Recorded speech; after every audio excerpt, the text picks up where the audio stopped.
kita akan belajar tentang trigonometri. Trigonometri ini materi yang sangat baru, yang baru kalian pelajarin di SMK ini, ya kan? Pasti SMP belum pernah kan? Trigonometri itu belajar kayak kalau kalian pernah dengar kayak sin, cos, tan, dan turunan-turunannya seperti itu. Artinya trigonometri itu adalah belajar tentang sudut. Jadi sebelum kita ke sin, cos, tan, kita harus tahu dulu sudut. Sudut kalau dari SD pasti udah tahu kan, sudut itu yang dalam satuan derajat, terbentuk dari dua garis gitu kan sudut. Seperti ini gitu ya. Jadi sudut itu kalau satu putaran penuh itu adalah 360 derajat. Berarti kalau 360 derajat dia berputar satu kali. Berarti kalau 1 derajat itu adalah 1/360 derajat putaran. Paham ya? Ini masih teori awal-awal. Kemudian 180 derajat kalau dalam sudut itu disebut pi radian.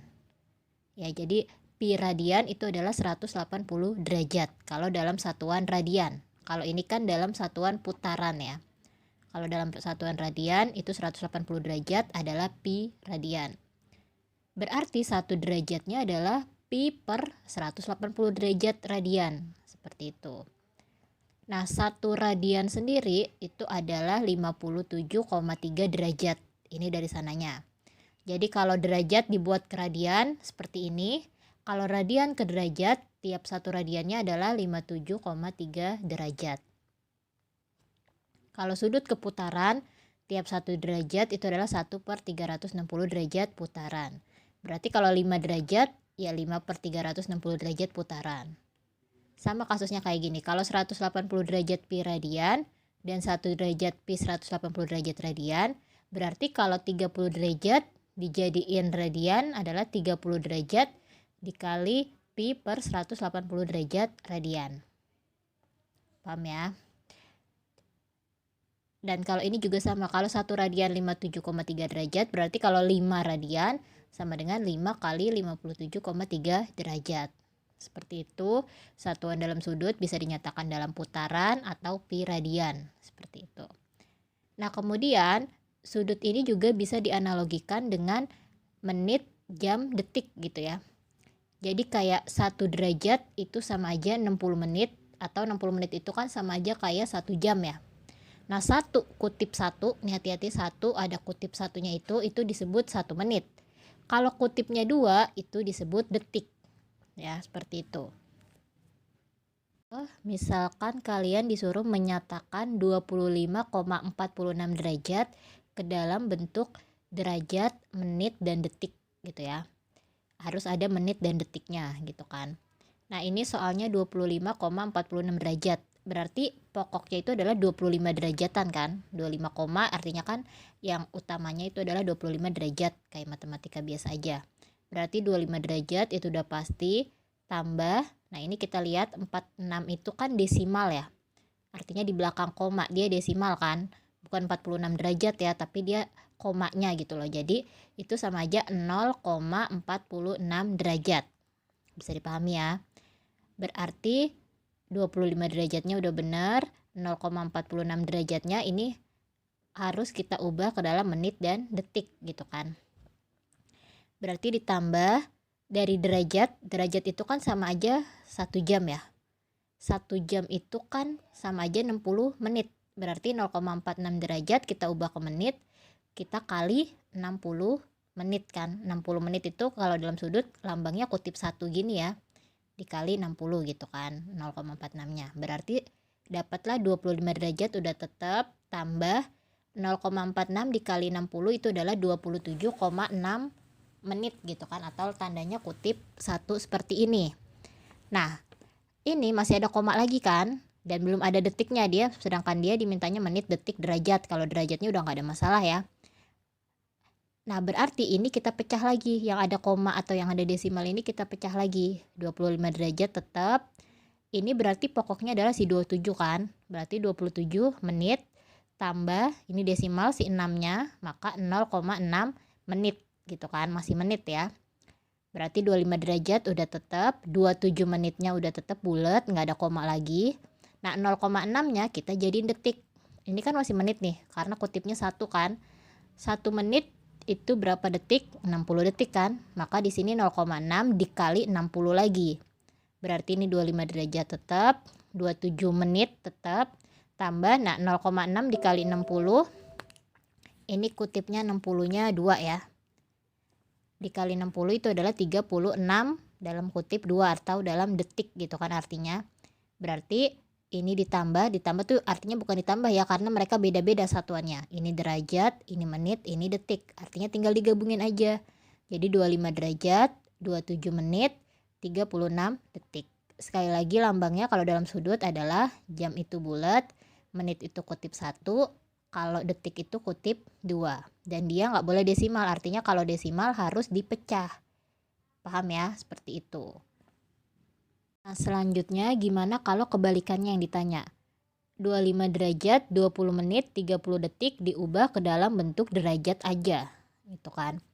Nah, ini kita pecah dulu. Berarti 25 derajat, ya kan? Tambah 20 menit, tambah 30 detik. Kita pecahnya seperti itu kan. 25 derajat udah benar dalam derajat, artinya dia nggak perlu diubah karena dimintanya dalam derajat. Nah menit ke derajat artinya kan naik ya, naik itu berarti dia sama aja kayak 1 menit berapa jam.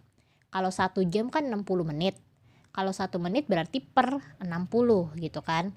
Hati-hati nih ya mengubahnya, kalau tadi jam ke menit itu dikali, kalau menit ke jam itu dibagi. Berarti ini 20 per 60, satuannya dalam derajat ya atau jam. Tambah ini juga detik ke jam.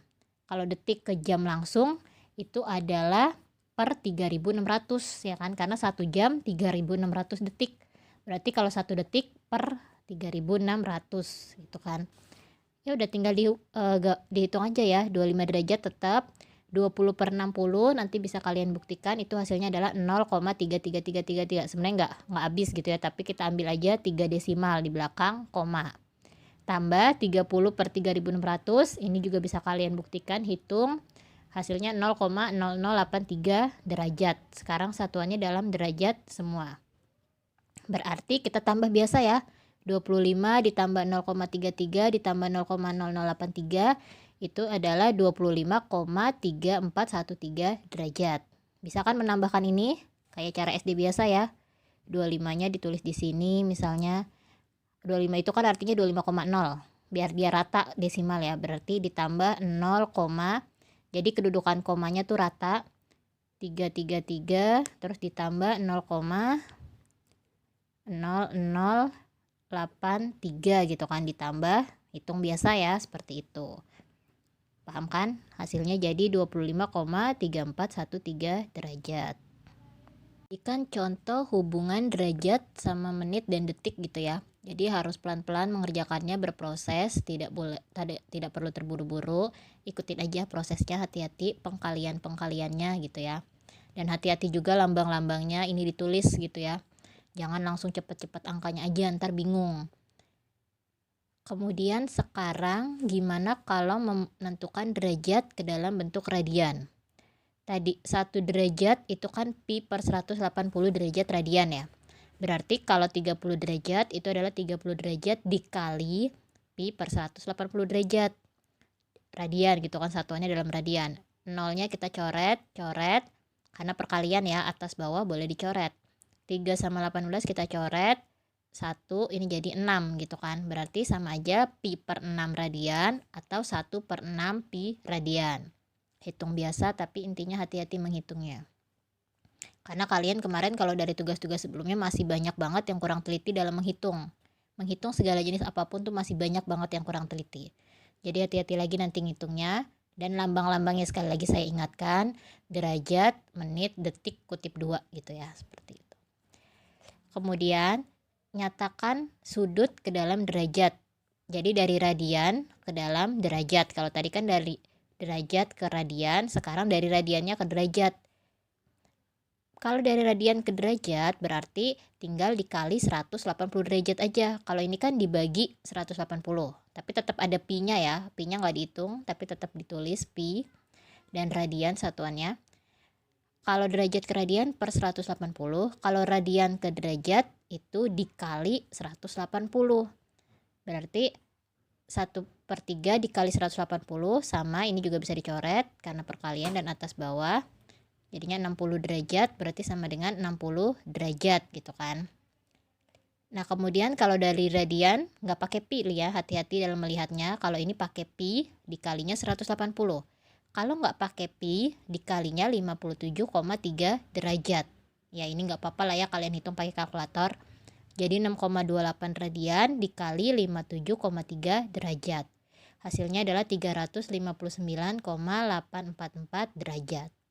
Hati-hati, ini pakai pi dikali 180, ini nggak pakai pi dikalinya 57,3 derajat. Paham ya? Selanjutnya kita masuk ke inti dari trigonometri, yaitu sin cos tan. Tadi kan hanya pengantar sudut, karena yang namanya trigonometri pasti belajar sudut gitu kan, cuma sudutnya dalam bentuk sin cos tan gitu. Tadi atas itu adalah pengantar sudut, perubahan bentuk-bentuk sudut ke dalam menit, detik, ke dalam radian, atau dari radian ke dalam derajat sudut gitu ya. Nah ini kita masuk ke tentang trigonometri. Yang pertama, perbandingan trigonometri dalam segitiga siku-siku. Artinya hanya berlaku kalau segitiganya siku-siku dan ditandai sama lambang siku-siku seperti ini. Ya, jadi kalau ada lambang seperti ini udah pasti dia siku-siku.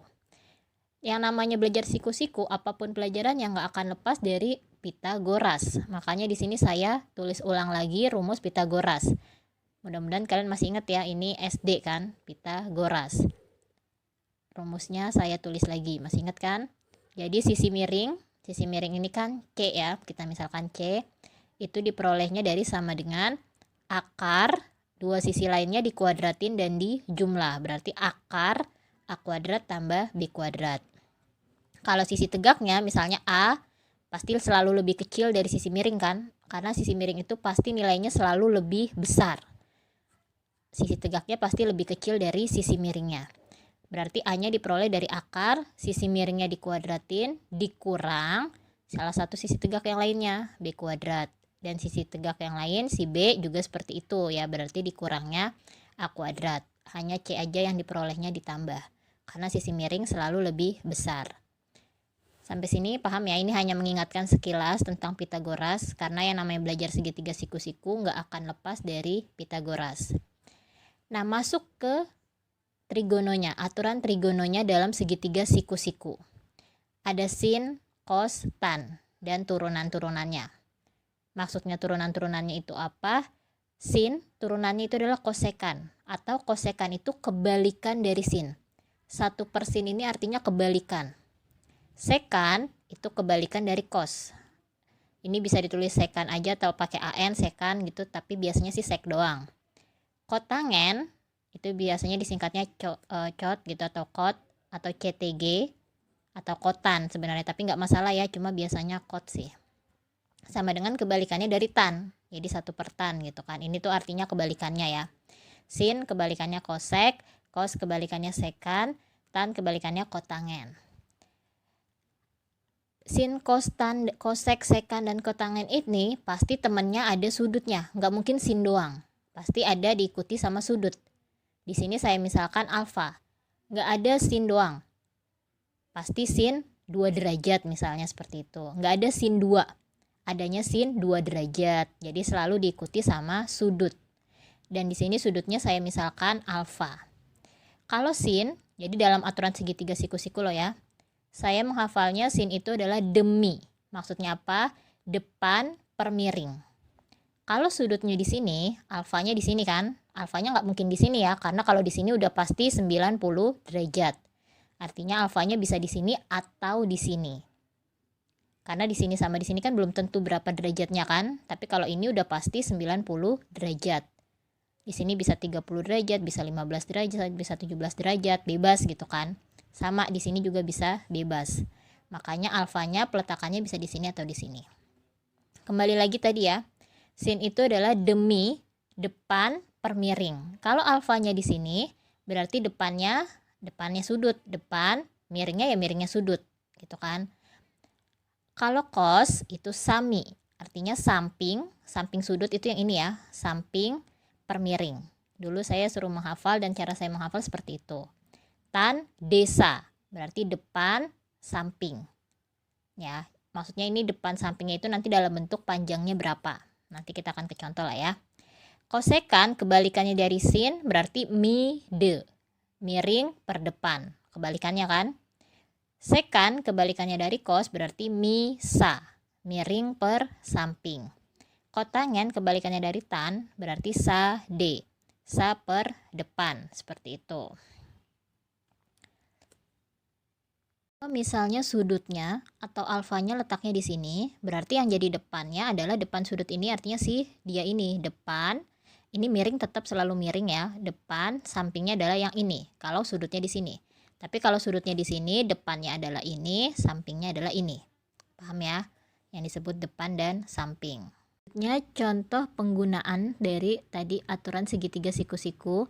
Misalnya kalian ada pertanyaan, tentukan nilai-nilai perbandingan trigonometri berikut. Jadi ini gambarnya udah ada dari sananya, dari soal. Siku-sikunya di sini. Di sini ada sudut alfa dan di sini ada sudut beta. Panjang ininya 3 cm dari soal. Panjang sisi miringnya 5 cm dari soal juga. Untuk lebih lengkap kita cari dulu yang ininya kan, pakai Pitagoras. Kalau kalian hafal triple Pitagoras sih gampang, atau pakai rumus Pitagoras tadi ya. Kalau triple Pitagoras kan pasti 3, 5, pasti pasangannya atau temennya 4 gitu kan. Atau bisa dibuktikan pakai rumus tadi. Mencari ini adalah sisi miringnya dikuadratin, dikurang salah satu sisi tegaknya. Hitung biasa, hati-hati menghitungnya. Jadilah akar 16 itu adalah 4. Berarti ini adalah 4. Yang ditanya tan alfa, hati-hati melihatnya alfa. Alfanya di sini ya.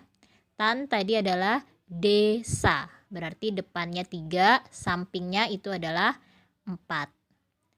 Terus kemudian yang ditanya cos beta, betanya di sini, hati-hati melihatnya. Cos beta tadi rumusnya cos itu adalah sami, berarti sampingnya ini ya, karena sudutnya di sini, samping per miring, berarti 3/5.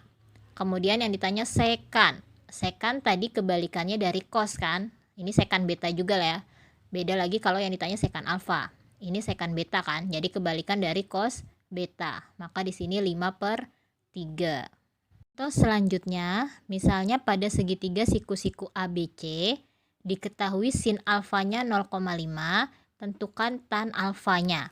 Awalnya kan hanya seperti itu soalnya gitu kan, siku-siku ABC diketahui sinnya 0,5. Kalau ada soal seperti itu, kata kuncinya adalah siku-siku. Berarti kita gambar dulu segitiga siku-siku. Ya kan, ini awalnya kita gambar dulu segitiga siku-siku. Karena di sini kata kuncinya segitiga siku-siku. Kemudian alfanya letakkan terserah mau di mana, mau di sini boleh atau di sini boleh. Saya letakkan di sini ya. Sin alfanya kata soal 0,5. Kalau ada kata kunci di situ sin alfa 0,5, kita buat dulu jadi pecahan. Karena bentuk perbandingan tadi kan hanya bisa pecahan gitu ya. 0,5 itu kan adalah 5/10, benar. Ini pelajaran SD. 5/10 kita sederhanain jadi 1/2, ya kan? Sama-sama dibagi 5. Sin alfa, alfanya di sini, 1/2 sin alfanya. Berarti sin tadi kan demi, berarti depannya 1, miringnya 2, ya kan? Nah, kemudian kita cari sampingnya, pakai Pitagoras lagi kan, akar 2 kuadrat dikurang 1 kuadrat. Sama dengan akar, sini saya langsung ya, 2 kuadrat itu adalah 4, dikurang 1 kuadrat itu adalah 1, 4 dikurang 1 itu adalah 3. Yang ditanya tan alfa, tan tadi adalah depan per samping, tan desa, berarti 1/akar 3 sampingnya kan. 1/akar 3, ingat pelajaran awal kita, ini irasional, karena akar nggak boleh di bawah. Maka kita kali sekawannya, yaitu si akar 3/akar 3. Jadinya 1/akar 3 dikali akar 3 itu adalah 3. Nah, di sini tetap akar 3. Paham ya? Jadi matematika itu berkesinambungan. Ini hitungan-hitungan seperti ini kalian nggak boleh lupa. Ini di pelajaran awal kita kan udah dipelajarin sama di SMP. Jadi jangan dilupain karena kepake lagi. Seperti itu. Selanjutnya, perbandingan trigonometri sudut istimewa. Yang namanya sudut istimewa artinya sudut tertentu, spesial dia gitu kan, nggak semua sudut istimewa ya. Makanya di sini dipilihkan sudut istimewa itu hanya beberapa aja. Dan ini udah dari sananya gitu ya, bukan saya mengarang sendiri. Jadi trigonometrinya itu sin, cos, tan, dan turunan-turunannya. Sudut istimewanya itu adalah 0 derajat, 30 derajat, 45 derajat, 60 derajat, 90 derajat, dan kelipatannya yang nggak mungkin saya tuliskan di sini. Gitu kan, artinya kelipatannya 30, kelipatannya 45, kelipatannya 60, dan kelipatannya 90. Gitu kan. Ini sudut istimewa ini harus kalian hafal, hanya ini aja dan kelipatannya. Berarti 13 derajat itu bukan istimewa. Artinya maksudnya sudut istimewa itu kalau kita ditanya sudut ini kalian nggak perlu pakai kalkulator, tapi harus dihafal ini. Jadi kalau misalnya ditanya sin 30 derajat setengah, itu kan nggak perlu pakai kalkulator. Kalau misalnya ditanya sin 13 derajat, itu mau nggak mau kalian pakai kalkulator. Kan di kalkulator saintifik tuh ada menghitung sin konstan kan. Tapi ya karena kita lagi belajar seperti ini dan ujian juga nggak boleh pakai kalkulator, pasti sudutnya sudut istimewa yang dipakai gitu kan. Jadi ini harus dihafal. Cara menghafalnya juga gampang. Hafalkan dulu sudut istimewa itu berapa aja. Hanya cukup ini yang kalian hafal. Kelipatannya nanti akan saya ajarin cara menghitung kelipatannya. Tapi ini hafal dulu pokoknya sudut istimewa 0 derajat, 30, 45, 60, 90. Sin selalu mulai dari kecil artinya 0, makin naik setengah, naik lagi setengah akar 2, naik lagi setengah akar 3, paling besar adalah 1, mentok. Kalian hanya menghafal sin aja sebenarnya, hanya perlu menghafal sin aja. Karena cos itu kebalikan persis dari sin. Jadi kalau kalian hafal sin, cosnya itu kebalikannya 1, setengah akar 3, setengah akar 2 kebetulan sama, setengah, terus 0. Nah tan itu pada dasarnya adalah sin per cos. Jadi pada dasarnya trigonometri itu hanya sin dan cos. Tan itu sendiri turunan dari sin. Ya, sin per cos seperti itu. Berarti kalau kalian hafal sin dan berarti cosnya udah juga hafal. Jadi menghitung tannya adalah tinggal 0 per 1 karena sin per cos kan. 0 per 1 itu adalah 0. Setengah per setengah akar 3 itu bisa kalian buktikan adalah 1/3 akar 3. Setengah akar 2 per setengah akar 2 itu adalah 1. Setengah akar 3 per setengah itu adalah akar 3 doang. 1 per 0 itu adalah tak terdefinisi atau tak hingga. Kalau 0 per berapapun 0, kalau berapapun per 0 itu tak terdefinisi atau tak hingga. Paham ya cara menghafal perbandingan trigonometri sudut istimewa. Seperti itu. Jadi hati-hati banget belajar trigonometri karena ini kan benar-benar baru di kalian. Pelan-pelan aja. Sebelum semakin jauh, kalau ada yang nggak ngerti langsung tanyakan ke saya. Karena nanti sampai kelas 11, kelas 12 trigonometri ini akan dipelajarin terus. Dan kalau ini baru dasarnya, dan kalau dasarnya aja kalian udah bingung, nanti kesananya akan susah, akan kelihatan susah. Padahal trigonometri kalau kalian ikutin prosesnya ini gampang sebenarnya. Jadi jangan lihat sin kostannya apaan gitu ya. Lihat pelan-pelan gitu ya. Bisa dipahamin? Sekali lagi kalau ada yang nggak dipahamin tanyakan langsung aja ke saya.